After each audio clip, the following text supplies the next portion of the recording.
Hello. We're still on lesson 92 for today, and we're at part 2 now. Okay. Part 2 on order of operations. Okay. Now, it's very important you have your book today. Very important you have your flip chart, even maybe your highlighter. Okay, as you go through this video with me today. Okay. And I am on page 495. Okay. Now, in your flip chart, and you may need to watch this again in order to get it in your flip chart, but it is also in your book on page 495. Okay? I've went through part of this with you, but we're going to add to it a little bit today. Here's an easy way to remember order of operations. It's called Please Excuse My Dear Aunt Sally. Okay? If you can remember that little jingle, it will help you to know the order of operations, okay, to do algebra problems, okay? So please excuse my dear Aunt Sally, okay? So those are PEMDAS, okay? So you'll want to have that in your flip chart, okay? And this is what these letters stand for. And this is the order that you do problems in algebra. P stands for parentheses. You would do what is in parentheses first, if there's anything in parentheses. Okay? The next thing you would do is if you have anything that has exponents, you would simplify that. You would figure out the answer to that. Then after exponents, you would do multiplying and dividing. And when you're doing multiplying and dividing, it doesn't matter what order it comes in. Division might come before multiplication, but that's okay. You've just got to do all the multiplying and dividing first before you go on to adding and subtracting.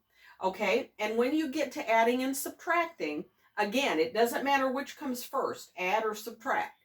But as long as you wait and do the adding and subtracting, the very last step in your problem. Okay? All right, now I'm going to leave that up here, but I'm going to erase this so that we have room to do a problem. And again, this is in your book. Okay?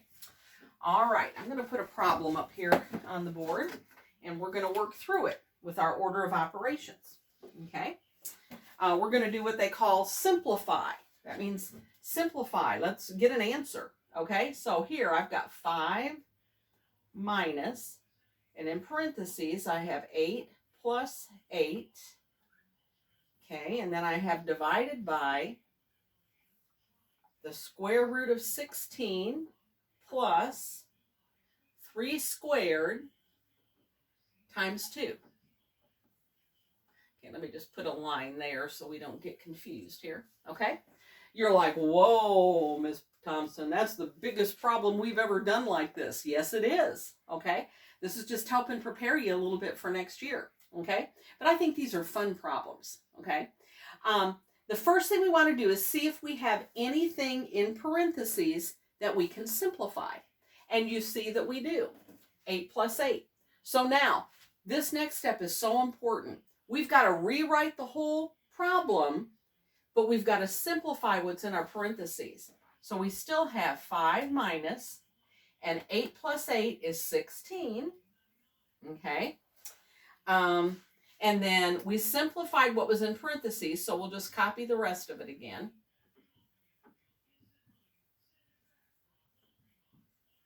Okay. So now we're looking at this problem. We've done this one. Now, exponents. We have one way down here with our exponents, don't we? Okay. Exponents.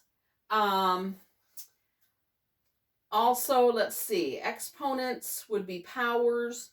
We're also going to go ahead and figure out our square root. Okay. All right. So we have 5 minus 16 divided by the square root of 16. What number can you multiply by itself to get 16? It's 4, isn't it? 4 times 4 is 16. Okay, plus 3 to the second power. That means 3 times 3, which would be 9, and then times 2. Okay, so we did our exponents. Now we've got to do any multiplying and dividing, whichever comes first. So we do 5 minus, let's see, 16 divided by 4 is 4, plus And then 9 times 2 is 18. Okay? All right. So now we've done all the multiplying and dividing, and now we got to do the adding and subtracting. 5 minus 4 is 1. 1 plus 18 would be 19. So there's your answer to that problem. Okay? Take it one step at a time, do order of operations, and it should be pretty simple for you. Okay, now I have turned to page 496. Let me show you a little bit more. Okay? If you see something like this, 1/2 in parentheses, and then you've got your exponent of the little 3. Okay? Well, you know what that means? That means you multiply 1/2 3 times. So it means this: 1/2 times 1/2 times 1/2. You say, why 3? Wait, I'm sorry. Times 1/2. Because the little 3 means you multiply it 3 times. That's what it means. Okay? And so then you would just multiply it out and reduce the fraction if you needed to. Okay? Let's try this one. 2/3 and to the second power. Okay? Now that means you're going to take 2/3 and multiply it 2 times. See, there we go. 2 times because it's to the power of 2. So let's simplify this one. Multiply it out. 2 times 2 is 4. 3 times 3 is 9. Okay, so that's how you do that kind of problem. Okay, these things I think are really fun. But you just got to make sure you're doing order of operations and using your exponents correctly. This doesn't mean you take 2/3 and multiply it by 2. No, it means you multiply 2/3 2 times. Okay, so just remember that. All right, send me answers to your lesson practice.